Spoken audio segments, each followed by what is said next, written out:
하나님께 올려드립니다. 여러분 만나게 돼서 정말 반갑습니다. 우리 사람들이 정해서 만나는 것 같지만 하나님께서 다 준비하신 만남인 줄로 믿습니다. 하나님의 말씀은 성령의 감동으로, 하나님의 감동으로 되었기 때문에 어떤 사람이 설명한다고 깨닫는 게 아닙니다. 깨닫게 하시는 지혜와 계시의 영이신 성령께서 우리 성도들의 영혼 속에 환하게 등불을 밝혀주시면 하나님의 말씀을 각자가 각자의 위치에서 깨닫고 또 각자에게 맞춤 은혜로 적용하고 또 각자에게 주어진 인생을 하나님의 뜻대로 살아갈 수 있는 힘을 얻게 될 줄로 믿습니다.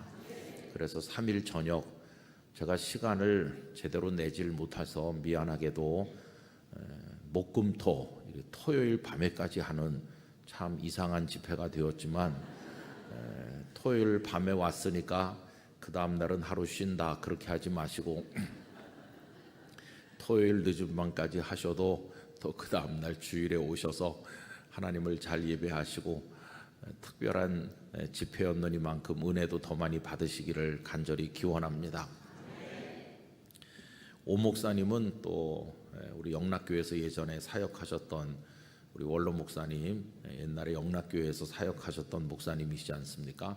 그래서 또 남다른 생각을 가지고 저도 오게 되었고요. 그래서 여러분들 이렇게 아름답게 뜨겁게 천국같이 행복한 모습으로 찬양하시고 또 신앙생활 하시는 거 보니까 구파발 교회가 살아있구나. 아까 저녁에 장로님께 구파발이란 일이 뭐냐고 그랬더니 옛날에 파발마 그거와 관련이 있다고 그랬는데 그 파발 굉장히 빨리 달리는 조선시대 때 수단 아닙니까? 구파발 교회가 앞으로 더 빨리 달릴 것 같아요. 부흥의 가도를 달려가고 하나님의 축복의 도로를 달려갈 줄로 믿습니다. 이 시대 구파발 교회 구성원이 되셔서 하나님을 섬기게 된 것을 기쁨으로 생각하시고 여기서 아름다운 신앙생활로 우리 하나님 아버지께 영광과 찬송을 올려드리시기를 간절히 기원합니다. 제가 시를 하나 읽어드리면서 시작하려고 적어왔는데요. 좀 시 제목이 징그럽습니다. 왜냐하면 제목이 지렁이거든요. 미사 여구 없는 몸뚱이, 촉촉한 표피 위에 잘 스며드는 슬픔, 일생이 그저 한 줄 시다. 이렇게 짧은 시입니다. 지렁이를 두고 어떤 시인이 썼는데 그 몸을 보고 평가하기를 미사 여구 없는 몸뚱이라고. 여러분 지렁이는 그냥 이렇게 미끈하지 이것저것 뭐 장식품 붙이듯이 그런 게 없어요. 그냥 쭉 미끈한 몸뚱이, 미사 여구가 없죠. 그죠? 그 지렁이를 묘사한 이 구절을 보면서 우리 자신을 보니까 우리는 뭐 붙어 있는 게 너무 많아요. 그래서 옷 한 벌 입고 옷 위에도 장식품 같은 거 얼마나 많이 더덕더덕 붙였는지 우리를 설명하려면 한참 해야 될 것 같습니다. 근데 지렁이는 뭐 설명할 게 별로 없어요. 그죠? 그리고 그 피부가 촉촉하죠. 촉촉한 표피 위에 잘 스며드는 슬픔. 가만히 보고 있으면 지렁이로 태어난 그 모습이 슬퍼 보이는 거죠. 많고 많은 생명 중에서 하필이면 지렁이냐 이렇게 생각하면 그 존재가 주는 슬픔이 느껴지질 않습니까? 그러면서도 이 시인은 일생이 그저 한 줄 시다. 이 지렁이가 이렇게 쭉 가니까 간 다음에 보면 줄이 하나 남거든요. 흙 위로. 그걸 시라고 봤어요. 시. 참 시인의 상상력이 놀랍습니다. 지렁이가 꿈틀대며 기어간 그 자국을 시로 읽을 수 있는 눈, 그런 감성 얼마나 놀랍습니까? 그래서 적어도 이 시인은 지렁이를 경멸하는 마음으로 쓴 것은 아니고 오히려 정반대로 지렁이에게서 의미를 찾고 지렁이의 존재에게서도 가치를 찾으려고 하는 그 지렁이의 꿈틀거림 속에서 아름다운 시 한 편을 보듯이 이 지렁이를 바라보고 있구나 이런 생각을 하게 되었습니다. 근데 여러분 아십니까? 우리도 지렁이라는 사실을 아세요? 이사야 41장 14절에 보면 버러지 같은 너 야곱아, 우리 개역 개정판 성경에는 그렇게 되어 있습니다. 그런데 예전에 사용하던 개역 성경에는 지렁이 같은 너 야곱아 이렇게 되어 있어요. 그 구절 아시죠? 그죠? 그런데 개역 개정판으로 바뀌면서 지렁이가 좀 징그럽다고 생각했는지 기껏 바꾼 게 버러지로 바꿨어요. 뭐 지렁이나 버러지나 그게 그거 아니겠어요. 버러지로 바뀌었다고 갑자기 자존감이 커진다던가 그런 건 아닐 거예요. 뭐 지렁이 인생이나 버러지 인생이나. 그래서 우리가 기도할 때 많은 분들이 이 벌레 같은 나 이렇게 표현하잖아요. 진짜 하나님 보시기에 지렁이 같기도 하고 버러지 같기도 한 우리 자신이죠.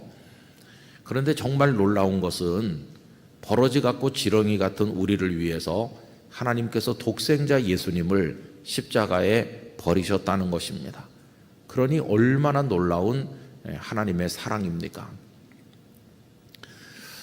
지금 지구촌에는 80억 정도 되는 사람들이 살고 있는데 우리가 아무리 우리 자신에 대해서 대단한 자존감을 가지고 자기 자신을 긍정한다고 그래 봤댔자 80억 중에 한 명일 뿐이에요. 그 사람이 뭐 특별한 재능과 능력을 가지고 고매하고 탁월한 인격을 가졌다 할지라도 그 사람도 그냥 80억 중에 한 사람일 뿐이죠. 그리고 우리 몸무게 수십 킬로 어느 정도 이 공간의 부피를 차지하고 있는데 그러면서 그 수십 년 그저 이 땅에 존재하는 거예요. 그 정도의 무게와 그 정도의 부피와 그 정도의 공간을 차지하는 어떤 움직이는 존재로 몇십 년, 그것도 또 어떤 사람 아주 짧게 기껏 길어봤댔자 한 100여 년 그렇게 존재하다가 그냥 없어지고 마는 겁니다. 사람들은 대단한 비석을 세우고 앞뒷면으로 그분을 기리는 공적을 적어놓고 뭐 몇 대쯤 내려가면 기억도 하고 뭐 그런 수도 있지만은 다 잊혀지게 돼 있어요. 다 잊혀져요. 불과 3, 40년 전에 매일같이 뉴스를 장식하던 정치인들이 지금은 이름도 잘 기억이 안 나요. 그 사람들이 다 어디로 갔을까? 그렇게 존재하다가 쓰러지는 게 참 보잘것없는 우리 인생이죠. 아침 안개처럼 쓰러진다. 우리 존재가. 그러니 지렁이 같다고 버러지 같다고 말하는 것도 뭐 과언은 아니겠다. 그렇게 생각이 들어요. 그러나 여러분, 하나님 아버지께서도 너 지렁이 같은 야곱아 라고 말씀하셨다고 해서 우리가 정말 지렁이처럼 살다가 없어지기를 원하시는 것일까? 그렇진 않습니다. 오히려 성경은 정반대로 하나님께서 지렁이 버러지 정도밖에는 안 되는 우리들을 얼마나 존귀하게 만드시는지, 여러분 그 속에 복음의 영광이 있는 것입니다. 하나님의 사랑이 그 속에 들어있는 거죠. 저는 그래서 이번에 3일 저녁 집회를 같이 나누면서 본문을 여기저기 여러 군데 선택하지를 아니하고 고린도후서 1장 1절과 2절, 오늘 아까 읽은 말씀, 그 두 절의 말씀을 조금 집중적으로 들여다보면서 3일 저녁 말씀을 나누려고 생각하고 있습니다. 근데 오늘은 이제 그 첫날 저녁이 되었는데 여러분들 받으신 그 순서지에 보시면은 오늘 나눌 말씀의 제목은 우리 된 것입니다. 우리 된 것. 여러분, 우리 된 것이라는 이야기를 해보면은 사도 바울의 유명한 고백이 하나 떠오르실 거예요.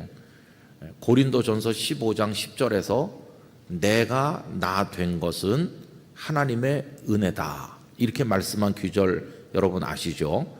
네.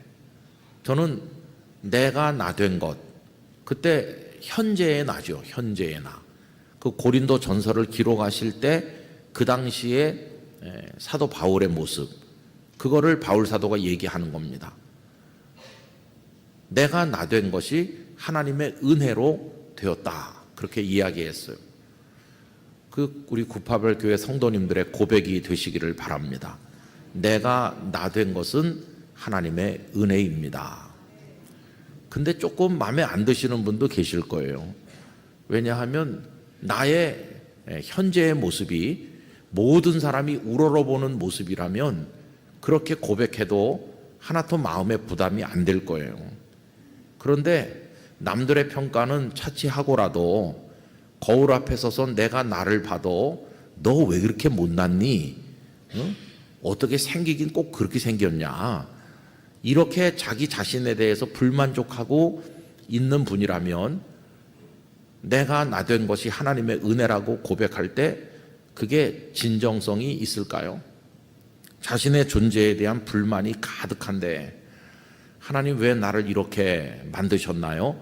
이런 원망이 가득 차 있는 사람에게는 그 고백이 사실은 쉽지 않은 것이죠.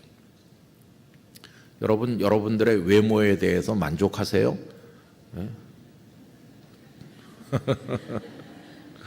여러분이 현재 가지고 계신 직업에 대해서 만족하세요? 집에 들어갔을 때 문 열어주는 그녀에 대해서 만족하시나요? 아니면 아빠 그러면서 와서 안기는 그 녀석에 대해서 100% 만족하세요? 그런 분들도 가끔 있겠지만은 뭐 거의 대부분의 사람들이 그 반대일 것이라고 생각합니다. 근데 바울 사도는 내가 나 된 것은 하나님의 은혜라고 얘기하는 거예요. 그래서 저는 요 고린도후서 1장 1절 2절 이 두 절 말씀을 3일 동안 생각하면서 이 고백을 편지 속에 담아서 하고 계신 사도 바울의 그 삶, 사도 바울의 인생, 그걸 렌즈로 삼아서 오늘 우리들의 모습을 들여다보면서 하나님의 뜻을 같이 생각하고자 하는 것이죠. 바울 사도가 나의 나 된 것이라고 표현했을 때 그건 이중적 의미를 가지는 겁니다. 여러분, 바울이 바울이라고 불리기 전에 그에게는 또 하나의 이름이 먼저 있었죠. 그건 사울이었습니다. 사울. 그럼 사울이 사울 된 것은 그건 뭘까요? 여기 나의 나 된 것 할 때는 그 바울인데 바울 되기 전에 사울이었던 것, 그건 도대체 어떻게 설명해야 될까요? 오늘 많은 사람들이 다 사울이 되고 싶어서 노력하고 있다고 생각이 듭니다. 여러분, 사울이라는 인물을 성경에서 설명해 본다면 어떻게 설명해야 될까요? 출생지는 오늘날의 튀르키예 동쪽 끝에 있는 타르수스, 다소, 길리기아 지역의 다소죠. 그 수도인 다소. 거기서 출생했고 또 그의 집안이 어떻게 로마 시민권을 가지게 됐는지는 알 수 없으나 그는 태어나면서부터 자동으로 로마 시민권이 부여되는 가문에서 태어난 로마 시민권자죠.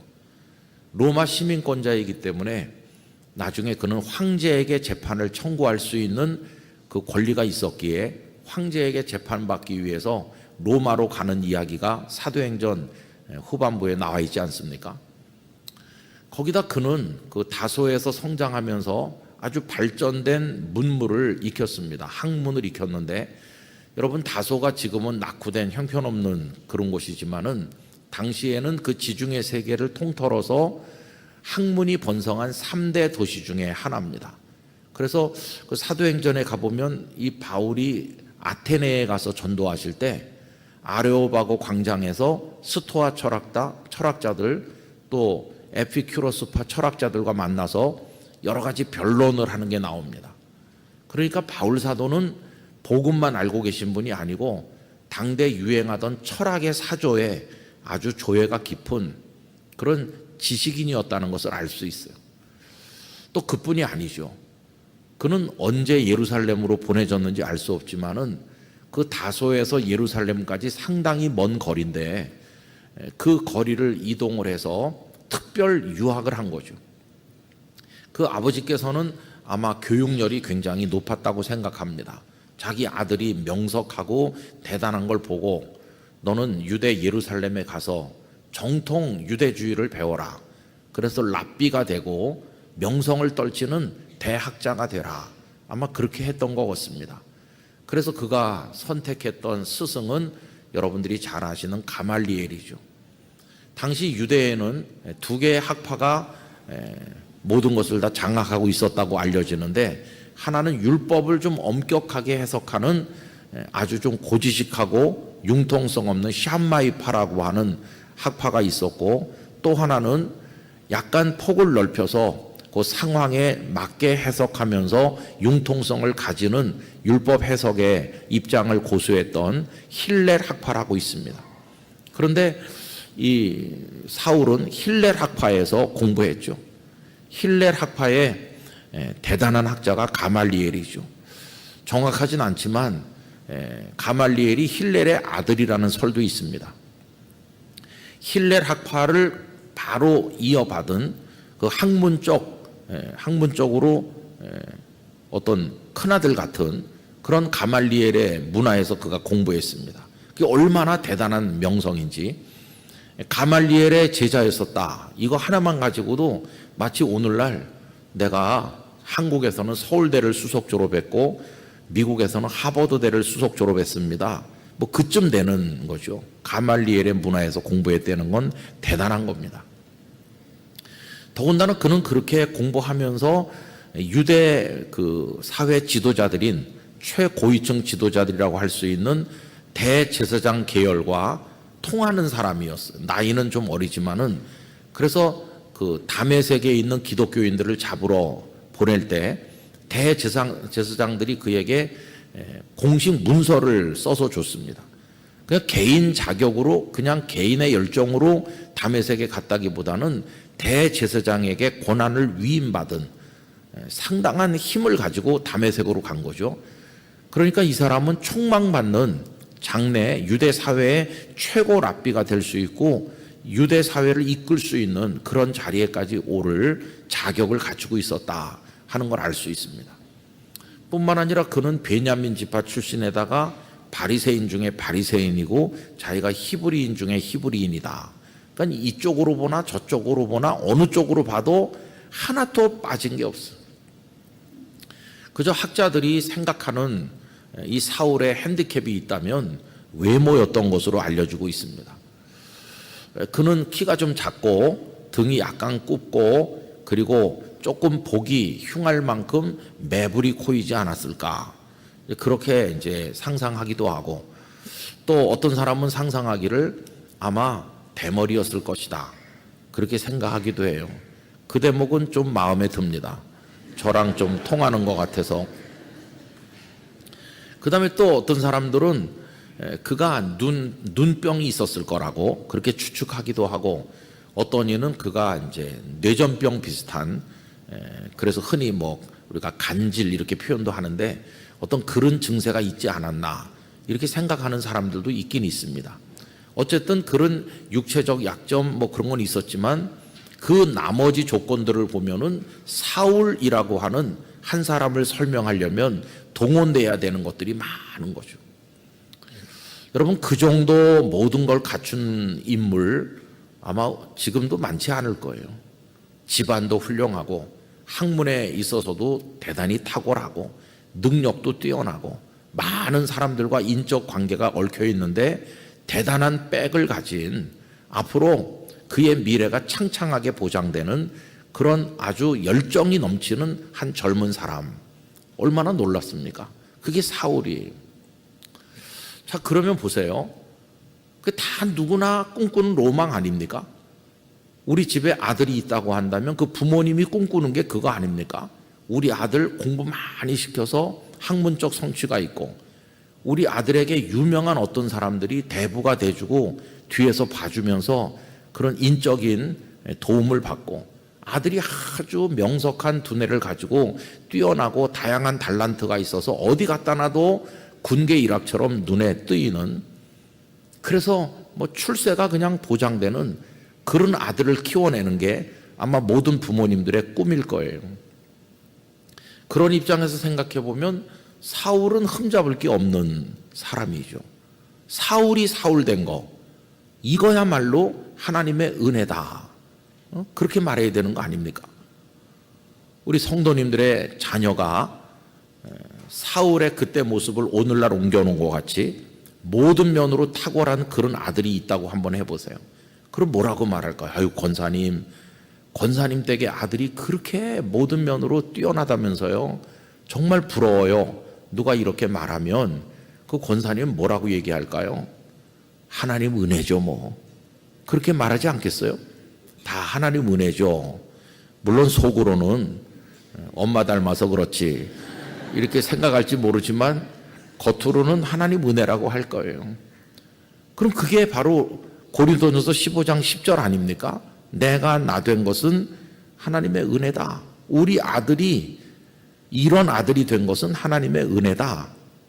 그 아들이 자기 입으로 말할 때는 내가 오늘의 이 모습이 된 거, 이렇게 모든 걸 갖춘 사람이 된 거는 하나님의 은혜입니다. 그렇게 말하지 않겠어요? 그러면 교회 어른들이 그 권사님 아들 그 청년부에 있는 아무개 정말 믿음도 좋아. 다른 것만 훌륭한 게 아니라 믿음까지 좋아. 얼마나 겸손한지 입만 열면 하나님의 은혜라고 그래. 다 그럴 거 아니겠어요?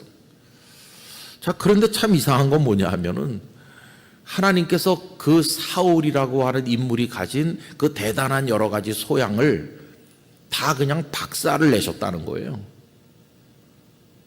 참 그게 이상한 겁니다. 야, 사울, 너같이 빼어난 인재는 내가 일찍이 본 적이 없다. 응? 너 정말 대단해, 훌륭해. 어떻게 나랑 손잡고 하나님 나라를 위해서 일 좀 해보지 않겠니? 이렇게 그를 무슨 회사에서 스카웃 하듯이 하나님께서 그를 스카웃 하신 게 아니에요. 너의 학문이 내게 아주 유용하다. 너의 그 뛰어난 모든 달란트가 내게 꼭 필요하구나. 그렇게 하신 게 아니에요. 아예 그를 그냥 박살을 내셨어요. 사울이라고 하는 존재 안에 들어있는 여러 가지를 완전히 다 버리셨어요. 이걸 나중에 바울 사도는 본인의 입으로 뭐라고 말했습니까? 배설물로 여긴다. 빌립보서 3장에 나오는 거 아닙니까? 과거에 자신을 구성하고 있었던 모든 것을 다 배설물로 여긴다. 배설물을 버리는데 아까워하면서 조금씩 버리는 사람 보셨어요? 아껴가면서 오늘은 요만큼 버리고 내일은 요만큼 버리고 그렇게 버리는 사람 없습니다. 그냥 한시라도 빨리 그냥 다 버려야지. 근데 바울은 그걸 그렇게 표현하는 거예요. 사울이라고 하는 이름 속에 들어있었던 그 모든 것, 그렇게 자랑스럽고 모두가 로망으로 생각하는 그거를 하나님 입장에서는 박살을 내신 거고 바울 입장에서는 그 배설물 같이 버렸다. 이렇게. 그리고 나서 고린도전서 15장 10절에서 내가 나 된 것은 하나님의 은혜라고 얘기하는 거예요. 그러니까 사울이 사울 된 건 은혜가 아니었다고 얘기하는 거예요. 사울이 사울 된 건 은혜가 아니었고 현재의 나, 바울이라는 존재로 살고 있는 또 하나의 나, 이렇게 된 것이 하나님의 은혜다. 그럼 여러분 오해는 없으시기 바랍니다. 만약에 그렇게 이제 극단적으로 얘기하면은 여기 우리 젊은 학생들이 와 있다고 그러면은 공부할 필요 없구나. 하나님이 박살을 내시는구나. 그러면서 내일부터 학교에 안 가고 그러면 참 곤란한 거예요. 그죠? 그런 얘기가 아니고. 사울의 사울된 것이 대단히 훌륭한 건데 왜 그걸 배설물로 여기고 하나님은 그걸 다 박살을 내셨을까? 그 지향하는 방향의 문제인 것이에요. 그 사울이 지향하는 방향은 하나님과 원수되는 방향으로 나가는 거예요. 그죠? 사울다워질수록 하나님의 적이 되는 것이죠. 그런데 그 하나님이 적이 돼서 하나님과 반대 방향으로 가는 그 사람을 방향을 전환하셔서 하나님과 같이 하나님이 지향하는 목적지를 향해 다시 말해서 하나님의 나라를 위하여 함께 걸으며 하나님을 섬기는 사람으로 바꾸신 걸 이야기하는 거예요. 그러니까 그 두 번째 바울이 바울된 게 하나님의 은혜인 것은 하나님과 원수되지 않고 살아가게 된 것이 하나님의 은혜다. 그런 얘기입니다. 그래서 여러분들의 자녀들이 여러 가지 재능을 갖추고 모든 것들 다 갖췄을 때 그 자녀의 인생의 방향이 하나님께서 가리키는 방향으로 가고 있는 거라면 그 모든 것들은 축복이 되는 것이에요. 결국 중요한 것은 어느 쪽을 지향해서 가고 있는가, 그것이 문제인 것이죠. 그런데 오늘 본문에서 이 바울은 이것을 굉장히 높게 평가하고 있어요. 여러분 오늘 본문 1절 다시 한번 보시면 그 앞에 뭐라고 되어 있습니까? 하나님의 뜻으로 말미암아 그리스도 예수의 사도된 바울. 그 뒤에 디모데 얘기도 나오지만 편의상 디모데 얘기는 이번에 하지 않고 바울에게 국한해서 생각하려고 합니다. 자신이 바울이 됐다. 그런데 이 바울은 어떤 사람이냐 하면은 그리스도 예수의 사도다.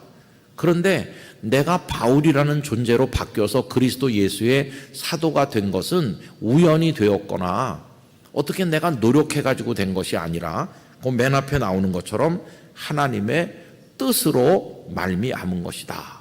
이렇게 이야기를 하고 있습니다. 하나님의 뜻으로 말미암아 바울 되었다. 오늘의 내가 되었다. 여러분 요건 오늘 저녁에 참여하신 성도님들의 고백이 되시길 축원합니다. 하나님의 뜻으로 말미암아 하나님의 아들 딸 된 나 홍길동, 이 고백을 오늘 저녁에 가지시기를 축원하는 것입니다. 이게 이제 사도 바울의 고백에 우리가 참여하는 것입니다. 그럼 여러분 하나님의 뜻으로 말미암아라고 말했을 때 이거는 어떤 의미를 가지는 것일까요? 우선 세 가지 정도의 의미를 얘기할 수 있어요. 첫째는 내가 생각하기 전에 하나님의 계획이 이미 있었다. 여러분 사울이 바울 되어서 새로운 존재가 된 거, 그 하나님의 은혜라고 했는데 그건 언제부터 정해져 있는 것인가? 사울이 그걸 의식했을 때부터인가? 아닙니다, 여러분. 그건 벌써 오래전에 하나님께서 그렇게 되도록 작정하신 것입니다. 제가 성경 구절 하나를 읽어드리려고 하는데 사울이 다메섹으로 가다가 정오쯤 되었을 때 가장 햇빛이 밝을 때 아닙니까? 그런데 정오의 태양빛보다 더 밝은 예수 그리스도의 빛을 보게 되는 것이죠. 여러분 인간은 아무리 능력이 뛰어난 사람도 주님의 빛을 바라볼 자격이 없어요. 그 순간 눈이 멀어버렸고 나가 떨어졌어요. 리차드 로우라는 사람은 그걸 표현하기를 말에서 떨어진 경험이다 이렇게 표현했어요. 여러분 그 예전에는 다 말을 타고 달리는 게 어느 정도 힘 있는 사람들의 이동 수단입니다. 말은 권력을 상징하기도 해요. 그런데 예수님은 어린 나귀 새끼를 타셔서 예루살렘 입성하셨는데 왜 예수님이 하얀 백마를 타고 달리시지 않으셨을까? 그 말은 군림하고 짓밟고 점령하는 그런 상징이지만 나귀는 일하는 동물이거든요. 짐을 지고 허덕이면서 그것도 연약한 새끼를 예수님 타셨으니까 예수님은 군림하는 왕이 아니시고 섬기는 왕으로 오셨다 하는 것을 벌써 거기서 알려주시는 건데 어쨌든 이 말을 타고 달리고 있었는데 그 주님의 빛 앞에서 거꾸러져서 나가 떨어졌다. 그래서 말에서 떨어지는 경험이라고 말하는 거죠. 그 말이 어떤 권력을 의미하는 거라면 권력의 자리에서 굴러 떨어지는 체험,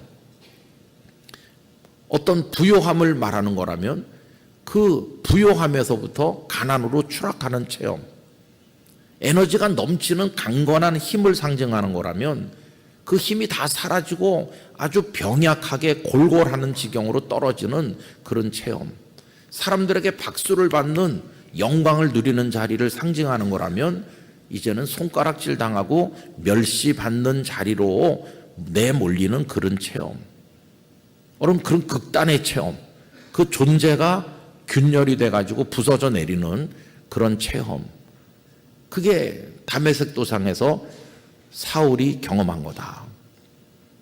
그러면서 사울이 바울 되려면 사울은 옛사람의 상징이고 바울은 새사람의 상징인데 누구든지 그리스도 예수 안에 있으면 새로운 피조물, 뉴빙이 되는 거거든요. 새로운 존재가 되는 건데 새로운 존재가 되려면 그렇게 말에서 추락하듯이 박살이 나서 깨지듯이 그런 어떤 체험이 반드시 있어야 된다. 그걸 옛사람이 죽고 새 사람으로 거듭나는 그런 전환을 의미한 존재의 전환.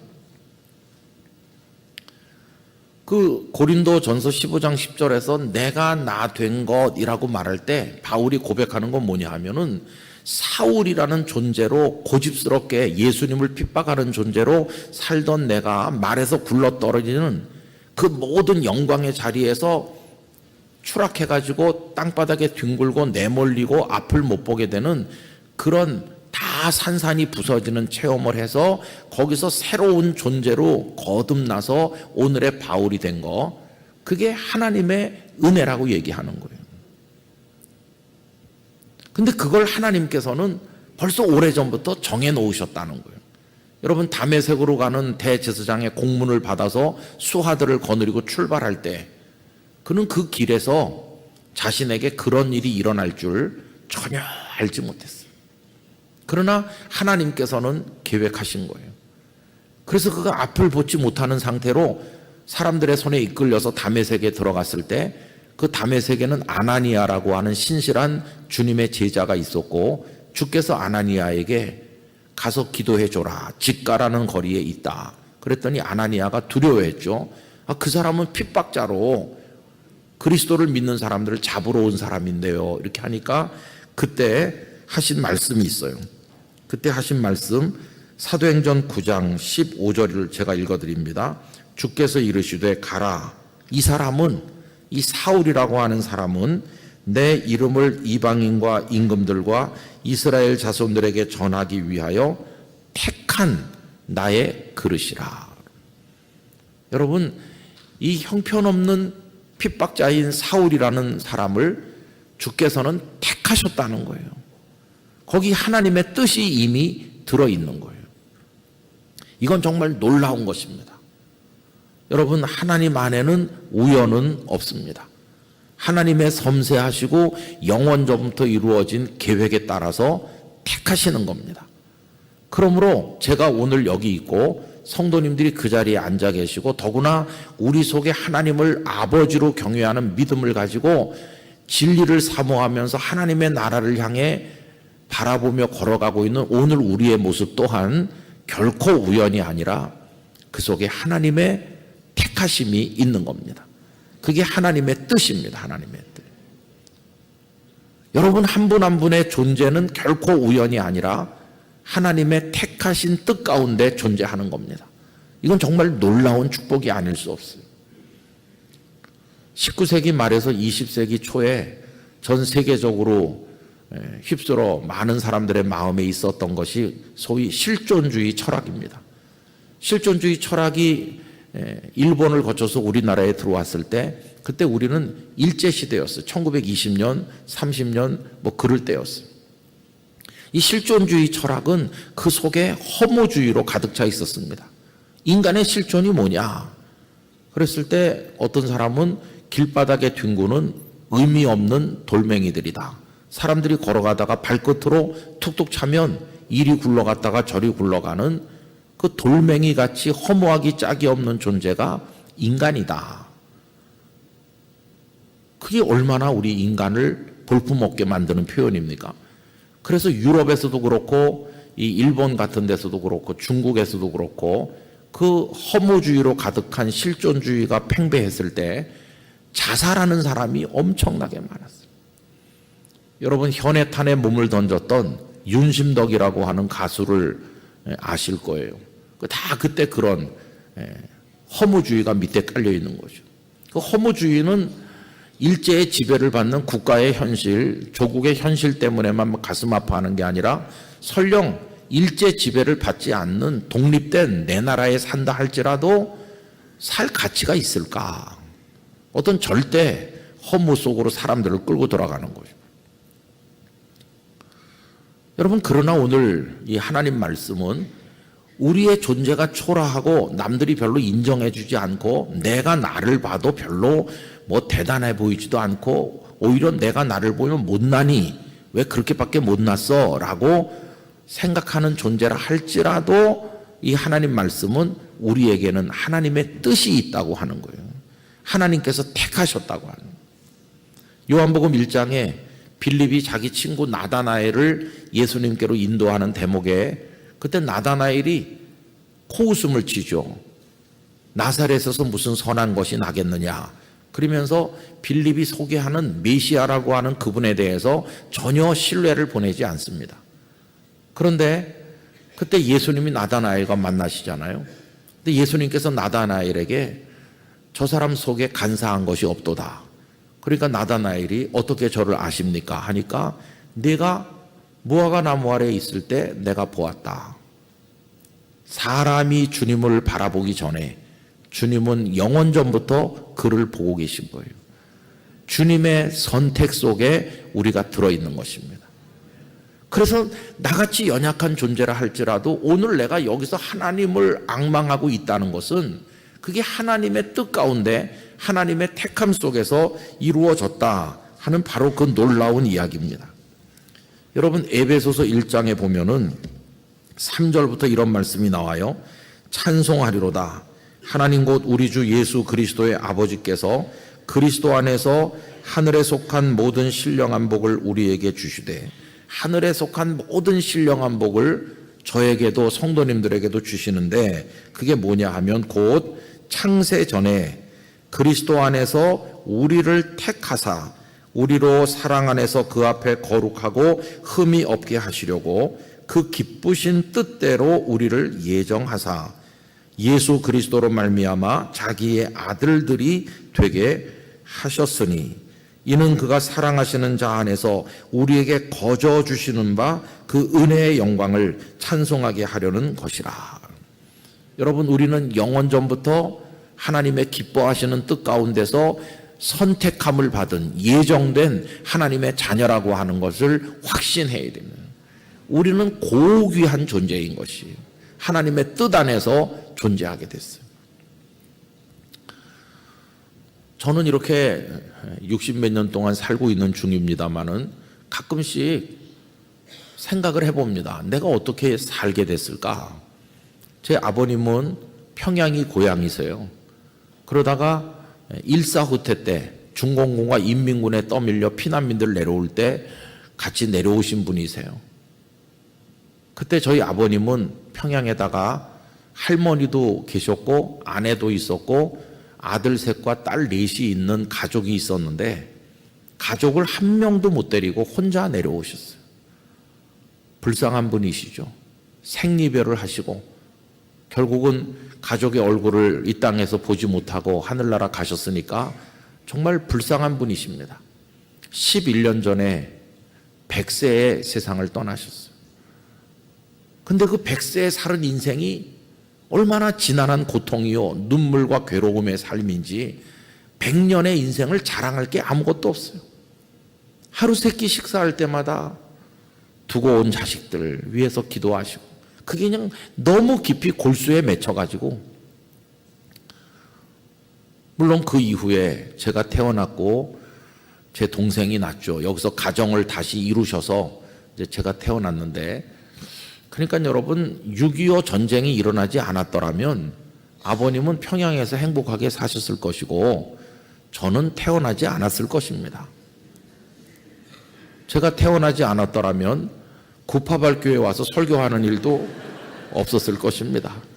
근데 어떻게 제가 태어나가지고 이렇게 생긴 모습으로 살고 제가 이 땅에 존재하기 때문에 저의 그녀도 제게 왔고 또 그랬기 때문에 사남매가 또 태어났고 그 태어난 아이들이 시집가고 장가가서 또 손자들을 낳았으니까 제 손자를 이렇게 보면서 안 태어날 수도 있었겠다. 그런데 태어나서 제게 방실방실 웃고 있거든요. 그리고 가끔 생명이라는 게 얼마나 신비한지 몰라요. 아, 우연인 것 같이 보이잖아요. 그런데 하나님은 영원 전부터 선택하셨다는 거예요. 그래서 저는 제가 이 땅에 지금 살고 있다고 하는 거, 이런 공간을 차지하면서 대한민국 서울에서 지금 살고 있다는 요거에 대해서 엄청난 외경심이 느껴지고 신비가 느껴질 때가 많이 있어요. 내가 여기 존재한다는 것 자체가 신비입니다. 여러분, 자기 자신의 현존에 대해서 신비를 느끼지 않는 것은 하나님을 욕되게 하는 것이에요. 다른 말로 말하면 하나님 왜 나를 이 땅에 보내셨어요? 이렇게 하는 것처럼 하나님께 큰 죄는 없다고 생각합니다. 하나님, 제가 여기 존재하게 해주셔서 감사합니다. 내가 여기 살면서 하나님을 송축하고 하나님의 사람으로 이 땅에 몇십 년 존재하며 하나님의 복음을 위해 고뇌하며 하나님 나라를 위해 땀 흘릴 수 있도록 기회를 주시고 궁극으로는 하나님의 품으로 돌아가게 해주신 것을 감사합니다. 그래서 여러분, 여기 바울이 나의 나된 거라고 얘기할 때 그 속에는 놀라운 신비가 들어있는 거예요. 하나님의 선택과 예정이라는 게 들어있어요. 그 다음에 다시 오늘 본문으로 돌아오셔서 하나님의 뜻으로 말미암아 그리스도 예수의 사도된 바울이라고 표현할 때 두 번째 뜻은 그럼 어떻게 사울을 바울로 만드셨을까 하는 것입니다. 여러분, 아까 말에서 떨어지는 체험이라고 그랬어요. 그럼 우리가 이렇게 생각할 수 있어요. 말에서 떨어지지 않게 그냥 놔두신 상태에서 바울이 되게 할 수는 없었을까? 이런 생각도 할 수 있어요. 근데 여러분, 성경의 인물들을 변화시키시는 옛사람을 죽고 새 사람으로 거듭나게 하시는 과정에 보면 뭔가 하나님은 충격적 방법을 언제나 사용하신다는 걸 알 수 있어요. 여러분, 혹시 피천득이라고 하는 옛날에 유명하셨던 시인이시죠. 오래전에 다 작고하셨는데 피천득 선생님의 시 중에서 제가 좋아하는 게 있습니다. 어떤 유화, 그림을 말하는 건데요.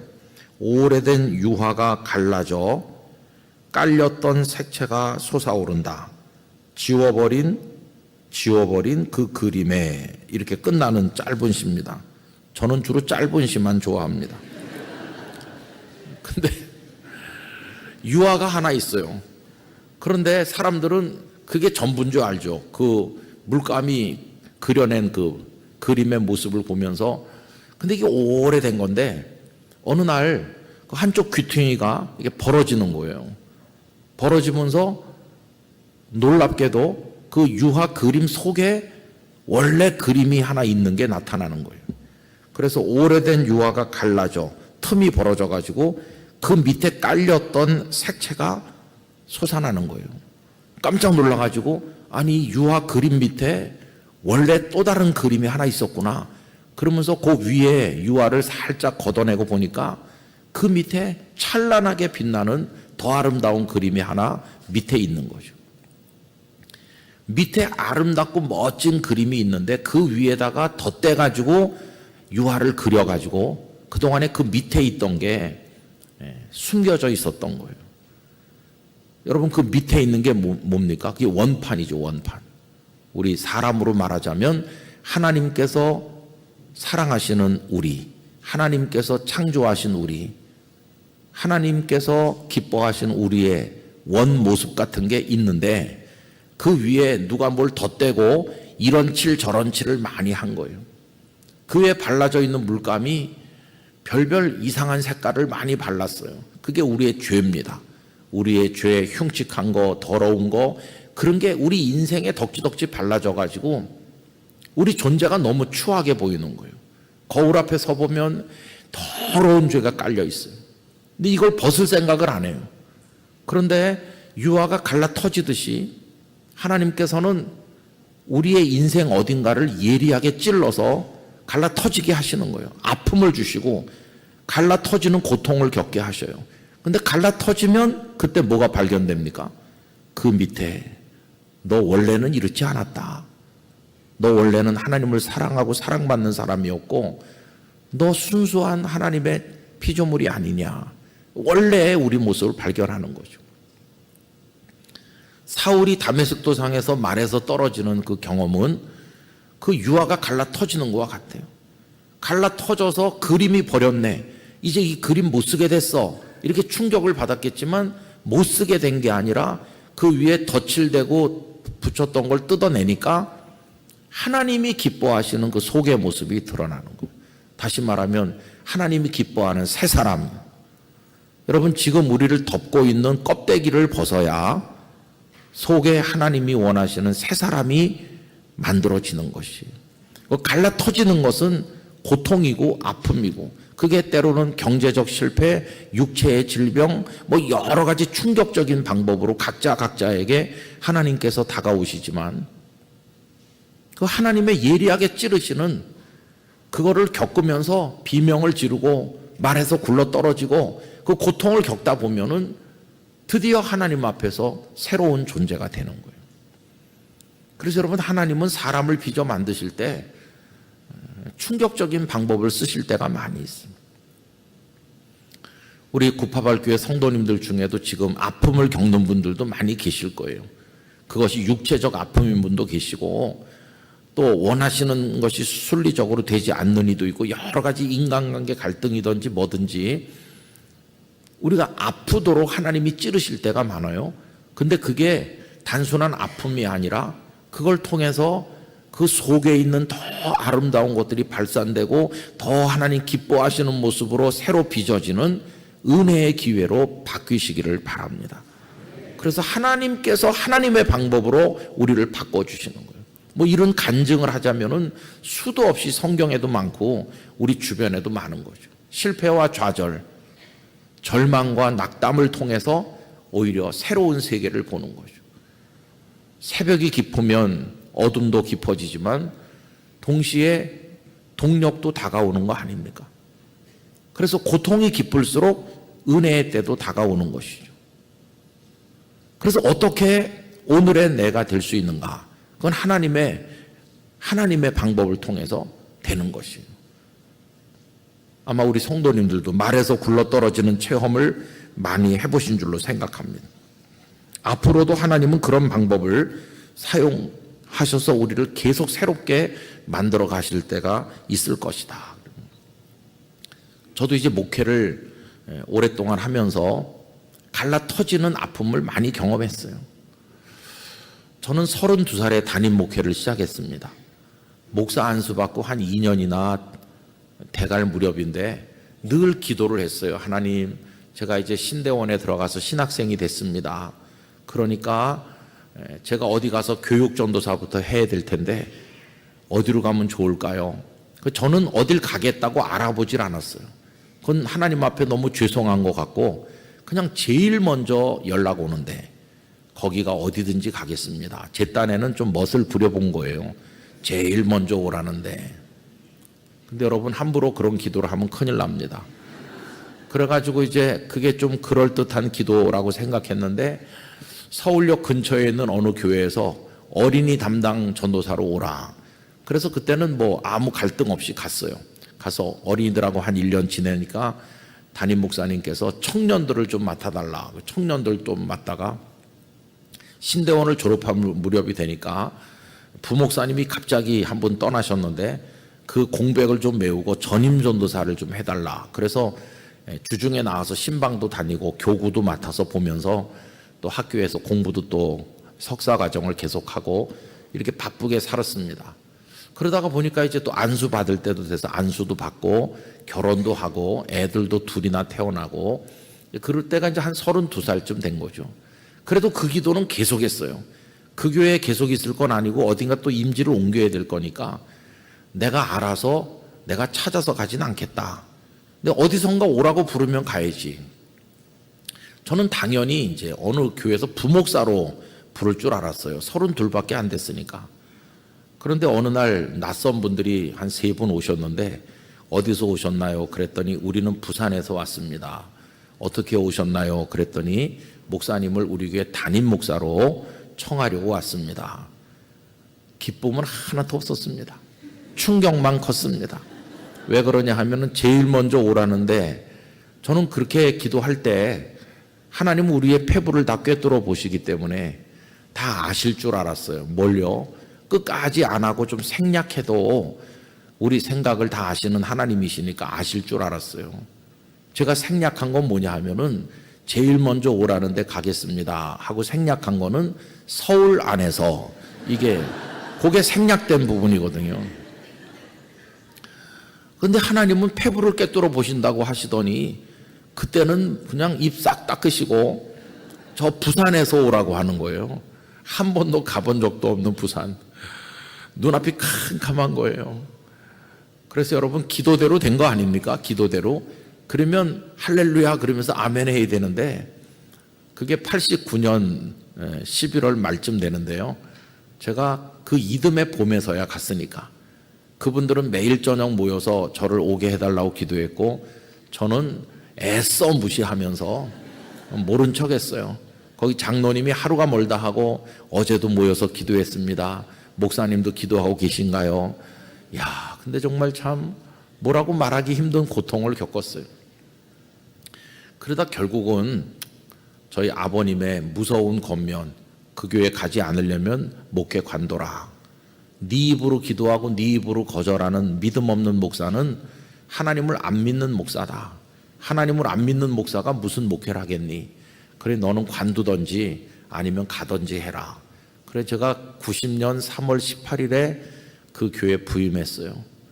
그래서 딴 데서 또 오라고 했으면 갔을 텐데, 뭐 오라고 하는 데도 없고, 오라고 하는 데가 한 몇 군데 있었는데, 그 부산 성도들이 장례식 해주고 가세요 그러면서 당신 장례식 한 다음에 가라고. 근데 그분들 장수하시거든요. 그러니까 거기 붙들려 가지고 계속 있었습니다. 제가 27년 11개월을 거기서 있었죠. 그러니까 뭐 그냥 거기서 원로 목사 되고 거기서 그냥 살면 되는 건데, 하나님 하시는 일은 알 수가 없어요. 영락교회 장로님들이 찾아오셔서 영락교회 좀 와달라고 부탁하셔서, 그때는 그 부산의 성도님들이 목사님 그동안 못 보내드려서 미안한데 거기 가시라고. 그래서 이제 저를 보내줘서 영락교회 왔습니다. 근데 와서 또 가만히 생각해 보니까 신비하죠. 왜냐하면 제가 태어난 교회가 영락교회거든요. 6살까지밖에 안 다녀서 전혀 기억이 없지만 제가 태어난 교회고, 저를 낳으신 어머니가 저 2살 때 돌아가셨는데 그 교회 묘지에 묻혀 계시고, 하나님은 저를 태어난 곳으로 멀리 돌아서 원점으로 돌아오도록 하셨으니까, 아까 제가 살아있는 게 신비롭게 느껴진다고 했는데 인생의 궤적 또한 신비롭게 느껴집니다. 하나님께서 인도하시는구나. 그래서 제가 부산에 있던 그 교회에, 거기 집사님 아들이 여기 지금 구파벌 교회에 있어요. 찬양대도 하고 반주도 하고 그런다고 그러던데 어디 있습니까? 오늘 시온 찬양대는 아닌가요? 한번 만나봤으면 좋겠어요. 장로님들이 온 지 얼마 안 됐지만 울산도 이사 왔는데 열심히 한다고 칭찬하시더라고요. 여러분, 어쨌든 이제 이렇게 해서 이제 살아가는 거죠. 그런데 여기 지금 나의 나된 것이라고 이야기할 때 그 세 번째 이야기 뭐냐 하면은 하나님께서 우리를 복되게 하신다는 거예요. 복되게. 바울 사도가 하나님의 뜻 가운데 그리스도 예수의 사도된 나 바울이라고 할 때 이 자기 존재에 대해서 경멸하면서 하나님 나를 붙들어 갖고 내 인생은 완전히 망했어, 이렇게 불행한 고백을 하는 것입니까? 아닙니다. 그 속에 자기 존재에 대한 기쁨이 지금 충만한 것이. 여러분, 저도 요즘에 살아가면서 하나님께서 저를 여기까지 이끌어 오신 그 모든 그 과정, 그거에 대해서 바울이 드린 고백을 철저하게 100% 동의하면서 고백하고 있습니다. 나의 나된 것이 하나님의 은혜로 됐고, 하나님의 뜻이고, 하나님의 택함이고, 그래서 갈라 터지게 하시는 찌름과 상처를 통해서 바꾸기도 하셨는데, 그래서 복되게 하셨다.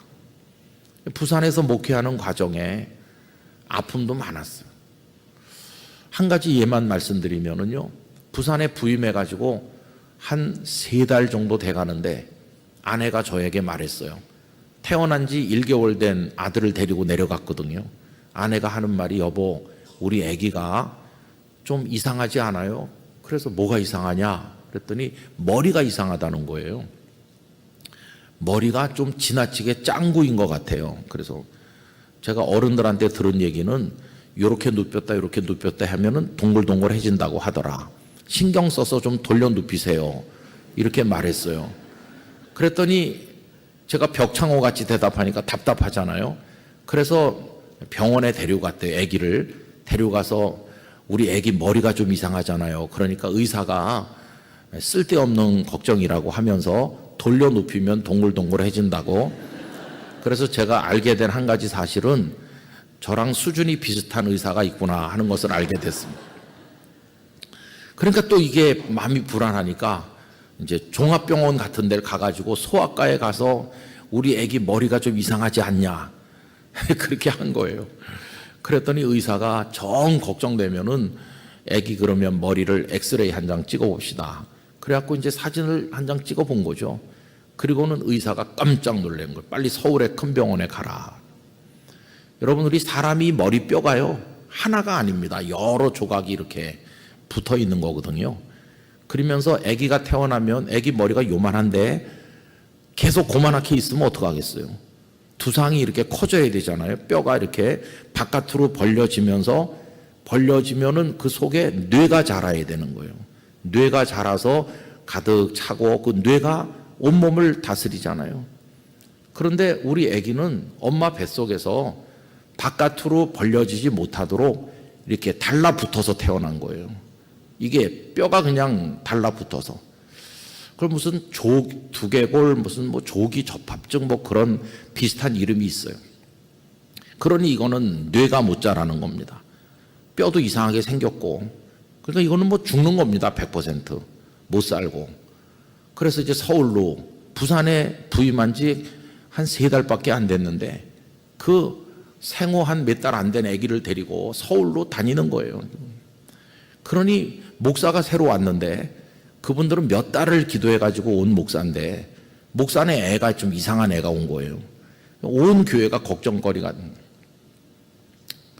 아까 그 피천득 시인의 유화가 갈라 터진다더니 제 영혼이 그냥 갈라 터지고 만신창이가 되고, 뭐 우리 가족 모두가, 저희 부모님 뭐 저 장인 장모님 할 것도 없이 온 식구들이 뭐 어떻게 해야 될지 모르는 거예요.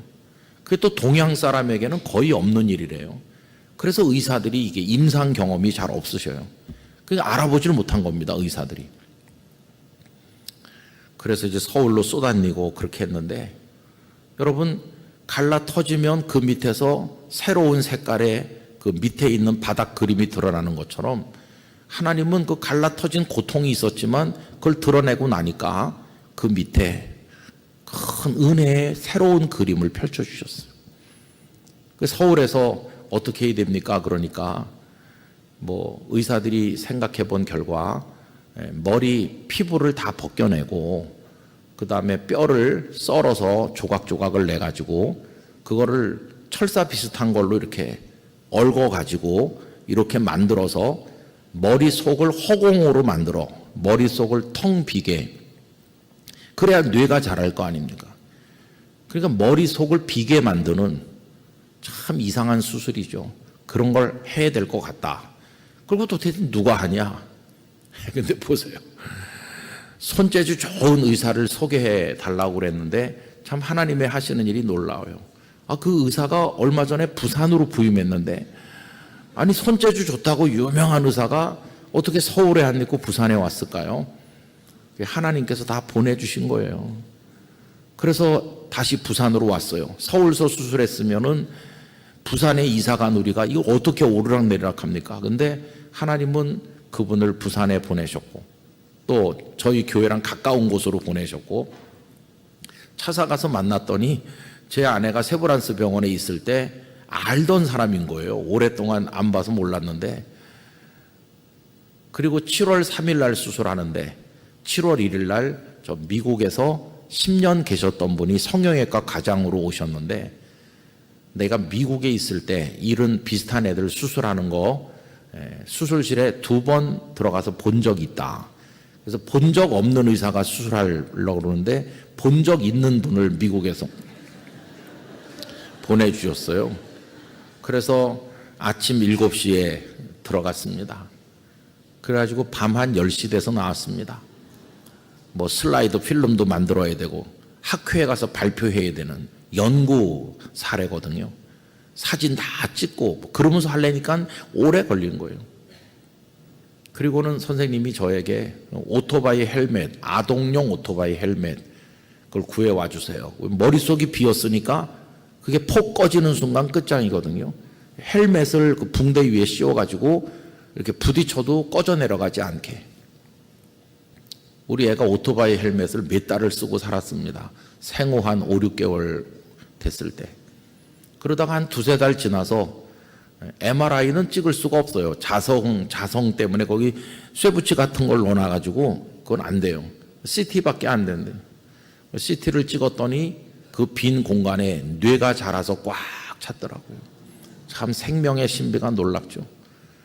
그 의사 선생님이 하는 말이, 목사님 뭐 그냥 이렇게 해놨는데 얘가 살지 못 살지, 어떤 장애가 나타날지, 잘 성장할지 아무도 모릅니다. 벌써 그동안 몇 달 동안 뇌가 눌려 있었을 텐데 그건 진짜 이제는 사람의 손은 떠났고 이제 하나님의 손에 달렸습니다. 그때 그 유아가 갈라 터지는 고통을 겪은 거예요.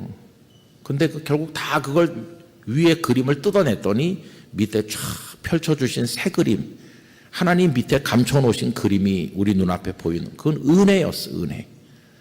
그래서 저희 아이가 지금 90년생이니까 35살입니다. 그런데 잘 자랐어요. 열심히 신앙생활하고, 그리고 또 공부도 열심히 했고요. 그리고 또 하나님께서 여러 은혜를 주신 그 위에 연애의 은사도 주셔서 또 연애도 하고, 그 제가 아들한테 여자친구 생겼다고 하길래 그 자매한테 네 머리를 만져보게 해라. 지금도 이렇게 만져보면 그 쇠붙이 같은 거 넣어놓은 게 손에 만져지거든요. 그럼 평생 가지고 사는 거니까 이 안에. 그래서 만져보게 하고, 그래도 시집 온다 그러면은 결혼해도 좋다. 근데 우리 며느리가 만져보고 좋다 그랬대요. 쇠를 넣어서 머리가 더 남보다 튼튼하다. 그리고 그러니까 우리 며느리 얻고 다녀도 시원치 않죠. 너무나 고마운 며느리인데, 아이고, 또 아들을 둘씩이나 낳아주고요. 그래서 우리 아들이 잘 살고 있어요. 또 얼마나 자상한 아들인지 하루가 멀다 하고 계속 전화하고 애기 사진 올려주고 뭐, 아이고 그래요. 그런데 여러분, 그게 그런 과정을 통해서 하나님이 하시는 작업이 뭔지 아세요? 우리를 믿고 살았던 그 교만한 마음을 부수시면서 우리를 갈고 다듬어서 하나님 없이는 못 사는 사람으로 만드시는 거예요. 하나님 없이는 못 살겠다. 여러분, 사울이 바울 되는 과정이 말에서 굴러 떨어지는, 갈라 터지는 고통인데, 지난 세월 몇십 년을 가말리엘에게 배우고 뭐 이렇게 했던 모든 게 다 배설물처럼 버리는 쓰레기밖에 안, 지난 세월이 쓰레기 세월인 거예요. 그러면서 다시 시작하는 새 인생인데, 그거에 대해서 굉장히 불평하고 원망하는 게 아니라 막 감격에 겨워하는 거거든요. 감격에 겨워서 나의 오늘의 이 모습은 하나님의 은혜입니다. 얼마나 많은 고통을 겪었습니까? 복음을 전도하면서 핍박당하고 고난 겪은 게 말할 수가 없잖아요. 근데 그걸 통해서 그는 점점 더 큰 기쁨으로 들어갔어요. 항상 기뻐하라고 말하고, 범사에 감사하라고 말하고. 이 사도 바울의 서신을 연대기 순으로 늘어놓고, 성경에 있는 순서가 아니고 연대기 순으로 늘어놓고, 먼저 쓴 서신에서부터 늦게 쓴 서신으로 이렇게 순서대로 읽어보면 그가 하나님을 향해 감격하고 감사하는 게 점점 깊어지고 있다는 것을 알 수 있습니다. 여러분, 하나님은 우리를 그렇게 빚어 만들고 계시는 줄로 믿습니다. 그래서 이제 마지막 얘기는 뭐냐면, 그의 마음속에 자기 존재에 대한 자부심이 가득한 게요. 당신들은 나를 사도로 인정하지 않고, 고린도 교회 교인들이 그를 우습게 생각했잖아요. 베드로야마 대단한 예수님의 제자지만 당신이 무슨 사도냐? 당신은 핍박자였지 않느냐? 막 이렇게 그를 멸시했거든요. 그래도 바울은 나도 그리스도의 사도다. 자기 존재에 대한 자부심이 얼마나 큰지 몰라요. 많은 사람들이 자신을 학대합니다. 자신을 못난이라고 생각하죠. 그런데 바울은 자신을 불러 쓰신 하나님을 향해 영광을 올려드리고, 남들이 뭐라고 하든지 자신이 복음의 사도 된 것에 대해서 기쁨을 느끼고 거기에 모든 걸 쏟아붓는데, 디모데후서 4장 6절 그쪽에 보면은 관제와 같이 내가 벌써 부음이 되었다. 나의 마지막 한 방울까지 하나님의 제단 위에 부어드리고 이제 떠날 기약이 다가왔다. 후회 없는 인생 살았다는 거예요. 믿음도 지켰고 선한 싸움 싸웠고 달려갈 길을 다 달렸고, 그 속에서 자기 인생을 멸시하고 주저앉는 모습이 느껴집니까? 1절 그런 게 없어요. 바울로 살아가는 자기 존재에 대해서 하나님을 찬송하는 거예요. 그러면 그가 언제나 부자로 살았나요? 언제나 건강하게 살았나요? 바울로 살아가는 인생이 언제나 평안했나요? 아닙니다. 늘 고통스러웠고 주머니가 텅 빌 때가 있었고, 아까 말씀드린 것처럼 그게 눈병인지 뭔지 모르지만 육체에 찌르는 가시 같은 고통도 있었고 괴로움도 많았어요. 그럼에도 불구하고 그는 기뻐하는 자기 존재에 대한 감사를 가지고 살아나갔던 거죠. 여러분, 삶이 좀 힘들고 어려워도 절대로 여러분 자신을 하찮게 여기시면 안 됩니다. 우리는 대단한 존재입니다. 어느 정도 대단한가? 우리를 위해서 독생자를 십자가에 버리셨을 정도로 대단합니다. 이거를 마틴 루터는 말하기를 하나님의 거룩한 교환이라고 말했어요. 십자가라고 하는 그 위에서 우리를 건져 올리시고 당신의 아들을 버리심으로 바꾸셨다, 이렇게 표현했어요. 그러면 예수 그리스도와 우리가 등갑니까? 우리와 예수님을 바꾼다고 하는 건 값이 같아야 바꾸는 건데, 형편없는 우리를 위해서 하나님 아버지는 독생자를 버리실 정도로 우리를 아껴주신 거예요. 여러분, 우린 그런 고귀한 존재로 이 세상을 지금 살아가고 있는 중입니다. 그래서 우리 성도님들 자기 자신을 아름답게 보는 눈이 열리시길 바랍니다. 나는 귀한 존재야. 가만히 보고 있으면 너는 정말 훌륭해. 왜? 내가 훌륭해서가 아니라 날 사랑하신 하나님의 그 위대한 사랑을 생각해 보면 나는 고귀한 존재야. 짧은 시를 하나 더 읽어드립니다. 나태주 시인의 풀꽃이라는 시를 아시죠? 자세히 보아야 예쁘다. 여러분, 오늘 집에 가서 거울 앞에서 자세히 보시기 바랍니다. 오래 보아야 사랑스럽다. 보고 있으면 늙어가고 쪼글쪼글해지고 여러 가지 볼품없는 모습이 많이 생기지만 그래도 너라는 존재가 얼마나 소중하냐. 세 번째 줄은 너도 그렇다. 자세히 보아야 예쁘다. 오래 보아야 사랑스럽다. 너도 그렇다. 그 제목이 풀꽃이거든요. 길거리 곳곳에 그냥 아무렇게나 돋아나서 자라고 있는 거기 핀 풀꽃, 아무도 주목하지 않는 풀꽃 하나도 그렇게 예쁘다는 거예요. 제가 블라디보스톡에서 시베리아 횡단 열차를 타고 시베리아 벌판을 달리는데 몇 날 며칠을 가도 똑같은 풍경이에요. 얼마나 지루하던지 정말 그 열차 여행이 지루했습니다. 한숨 돌린 건 바이카로스에 갔을 때 조금 한숨 돌렸는데, 그렇게 달리면서 창밖을 내다보니까 뭐 사람이라고는 인적을 찾아볼 수 없는 그 광활한 대륙을 달리는데 거기도 풀꽃이 피어 있더라고요. 저 풀꽃은 누가 봐주는 건가? 사람이 아무도 없는 곳에서도 저 꽃이 피었네. 도대체 피는 줄 누가 알기나 했을까? 진다고 누가 또 알기나 할까? 그러나 저 꽃은 피었다 지는데 저것도 우연이 아니고 하나님의 뜻 가운데 피었다 지는 거다. 그런 생각이 드니까 생명에 대한 어떤 경외심이 느껴지더라. 하물며 우리 사람이겠습니까? 더구나 예수 그리스도의 보혈로 씻김받은 하나님의 자녀들인 우리이겠습니까? 그러므로 여러분, 우리는 한없이 귀한 존재예요. 세상에 하나밖에 없는 존재예요. 희소성으로 말하자면 유일한 존재예요. 예수님의 표현을 빌리자면 천하보다 귀한 존재가 우리 존재입니다. 그래서 저는 오늘 여러분들이 예배를 마치고 돌아가실 때부터 시작해서 주님이 우리를 부르시는 생의 마지막 순간까지 여러분들의 조건, 환경은 계속 변하겠지만 부요하다 가난하기도 하고 건강하다 병약하기도 하고 뭐 여러 가지 환경의 변화가 있겠지만 그 모든 상황에도 변치 않는 한 가지, 하나님, 저는 하나님의 사랑받는 아들입니다. 이 하나만으로도 하나님을 감격스럽게 사랑하고 하나님을 찬양하겠습니다. 그렇게 고백할 수 있는 성도로 살아가시기를 바라는 것입니다. 그게 오늘 드리는 첫 번째 말씀입니다. 오늘 저녁에는 돌아가셔서 가족들하고 뭐 너무 많은 대화를 하지 마시고 그저 부부가 서로 마주 앉아서 오래 보면 아름답다고 하는데 여보 좀 봅시다. 그래갖고 또 마주 앉아서 한 10분씩만 바라보세요. 아내의 얼굴에서 남편이 보이고 남편의 얼굴에서 아내가 보일 겁니다. 몇십 년 부대끼며 살다 보면 서로 닮아가는 거니까 우리의 연약함에도 불구하고 우리의 주름살 속에도 하나님의 은혜가 스며 있는 것이에요. 휘어져가는 머릿결 하나하나도 하나님의 돌보심 속에서 이루어져 가고 있는 거 아니겠어요? 모든 게 다 하나님께 대한 감사죠. 세상에는 불평할 거 너무 많습니다. 대한민국은 왜 이래?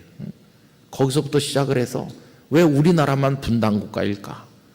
뭐 그런 거부터 시작해서 어떤 사람은 교회에 대한 불만, 뭐 여러 가지 불만에 불만으로 이어지는 사람이 있어요. 그러나 여러분, 바울의 그 고백을 가진다면 모든 상황에서 할렐루야 찬송을 부를 수 있을 줄 믿습니다. 그래서 이 밤에 여러분 속에 거룩한 행복이, 하나님에 대한 감사가 저 밑에서부터 차오르는 그런 기쁨으로 잠자리에 드시고 꿈속에서도 좋으신 하나님을 만나게 되시기를 축원합니다. 기도하겠습니다. 거룩하신 아버지 하나님, 저희라고 하는 존재 속에 들어있는 하나님의 예정 택하심, 우리를 충격적인 방법으로 변화시키시는 하나님의 은혜의 방법, 그리고 그것을 통해서 세상에 둘도 없는 존귀한 자로 우리를 빚어 만드신 하나님의 사랑, 바울만 나의 나된 것이 은혜라 고백하는 것이 아니라 저희 모두의 고백인 줄로 믿습니다.